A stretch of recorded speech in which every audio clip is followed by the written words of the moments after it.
December 2023. When I first looked at the aspects for this month, the vibe that I really got up front was end of year reflections. And of course, that's always kind of baked into December, even though not everybody celebrates December 31st and January 1st as kind of that threshold from old to new. Some people their new year was at Samhain, some people have their new year at solstice, some people have their new year in February. So even with the understanding that there are like many endings and many beginnings to every year, there is something still about December that I feel kind of calls people in to some kind of meditation about the year that's just passed and the one that is upcoming. So that's kind of already in the ethers for December.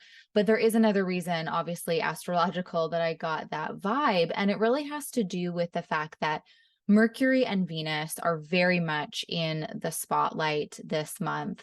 Of the 28 major transits happening, they are involved in 18 of them, like either one or both of them are involved in 18 of the 28 transits. And all of their movements this month feel like callbacks or echoes. And that's because we're going to have Venus ingress to Scorpio on the 4th, and it's going to start making all the same moves that Mercury, the Sun, and Mars have all just made throughout October and November. So we're revisiting those areas of the chart, and certainly through a different lens, through the Venusian lens. And a couple of these interactions will be at different degrees, of course, but it is activating those same axes in the chart, the same sign relationships in the chart. So Venus's travels through Scorpio this month really feel like the final chance for reflections and possibly even some repair in those areas. And then to emphasize that reflective energy, we get Mercury stationing retrograde in Capricorn on the 13th. And it'll spend some time moving back through Capricorn and Sagittarius, bringing possible repeats and echoes to two areas of the chart, two areas of the life. So all of that end of year reflecting reflecting that we kind of do anyways, might just feel especially centered around the Scorpio, Capricorn, and Sagittarius parts of our chart. Relationships and connections and the way that we communicate and interact with our partners and our friends and our communities will also likely be part of that look back on 2023. And those Venusian aspects, like the connections and the relationships, certainly I think we have a lot to reflect on given the retrograde in Leo.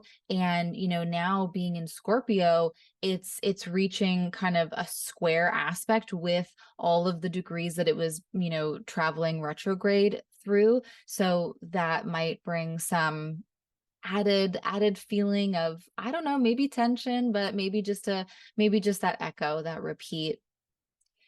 Now, somewhat separate from that energy is the fact that we do have the Sun and Mars moving through Sagittarius, and they aren't involved in as nearly as many aspects as they were in November. So they're just kind of doing their own thing, like they're pursuing passions, letting their inspiration guide them.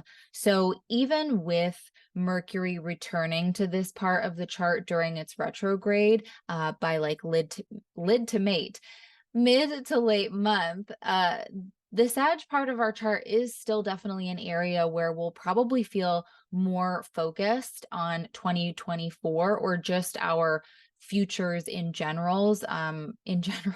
Good Lord, it's early. Or just like some sort of forward motion in general. Now, the latter part of the month does feel more turned towards what comes next overall.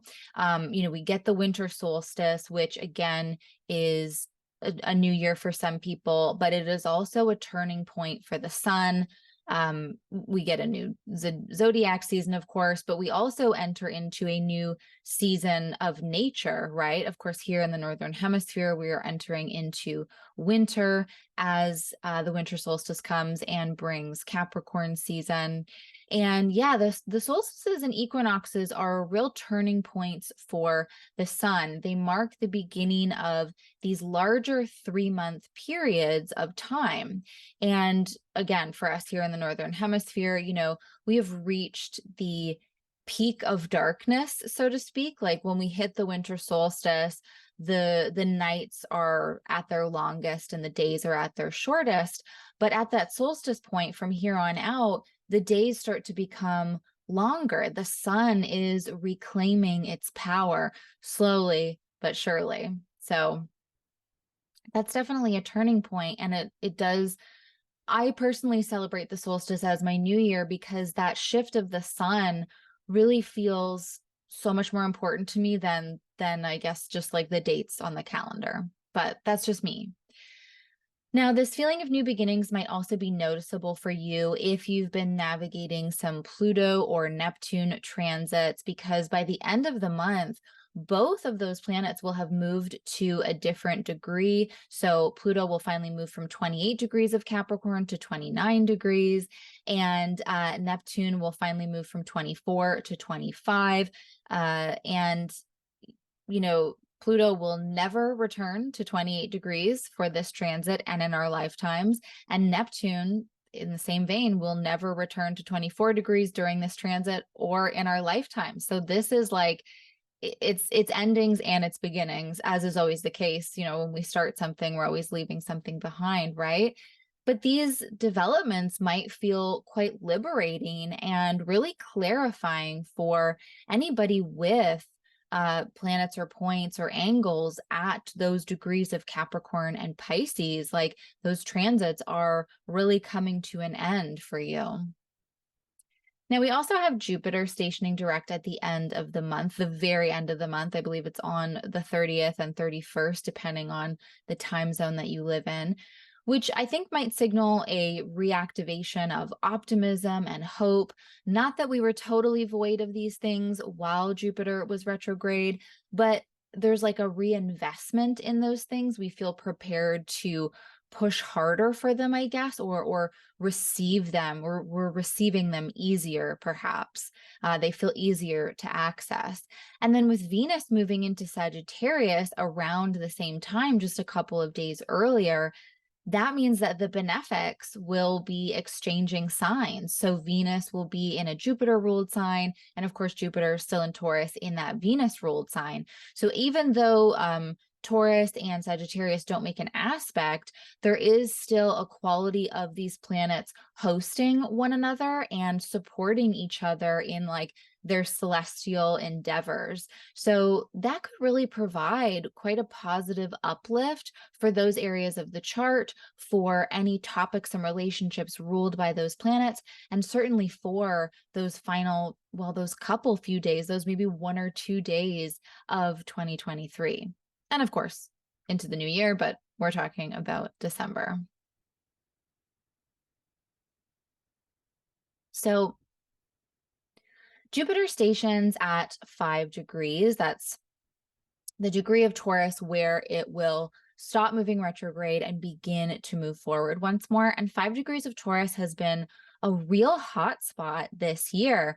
Mercury stationed direct here earlier in the year, I think in May. And it was also the degree where we had that Taurus lunar eclipse back at the end of October. So with Jupiter's station, there's definitely something getting reactivated in that part of the chart, in that area of life, maybe getting that infusion of optimism and hope. Like maybe that's the thing where it's easier to access that idea of what's possible and being able to look towards the future. On paper, there is a real softness to December. There's plenty of trines and sextiles, which are the nicest configurations and the easiest to sort of work with. And there's a lot of earth and water combinations as well. And earth and water always makes me think of growth and grounding, of coming together and staying together, that mud, that sticky quality. And with Venus in Scorpio, our fixed water sign, it does look like we'll be prioritizing relationships and connections that provide a sense of trust and loyalty, and wanting to be in the environments where we feel we can be the most raw and real. Now, raw and real connections require a lot of devotion and work. They require vulnerability, they require a lot of strength. And in addition, as I mentioned, like earth and water, they make mud, and that can be sticky, that can help us feel that cohesion of things. And it's also, potentially very fertile and good for growth. But mud is also really messy and it's really opaque. And the two planets that are in the spotlight, as I mentioned, Venus and Mercury, are both going to be they'll both be in antithesis at some point. So Venus is in antithesis in Scorpio, Mercury is in its antithesis in Sagittarius. But Mercury will also be retrograde. And at one point, they'll also both be in signs ruled by malefics. So December isn't without its challenges and potential instabilities and setbacks. But perhaps there are new opportunities to be found amidst this muddy mess, like even if they don't necessarily look like or present to us in a way that we might have seen them previously, or that like we would expect them to show up. So obviously we'll have to wait and see what kind of opportunities await us. The month itself, December itself, kicks off on a somewhat serious note. There's a very practical and grounded energy to this first weekend of December. Mercury is going to change signs right away, which can really speak to a changing mindset or focus for the month ahead. So let's bring up the chart and get right into it. We'll start looking.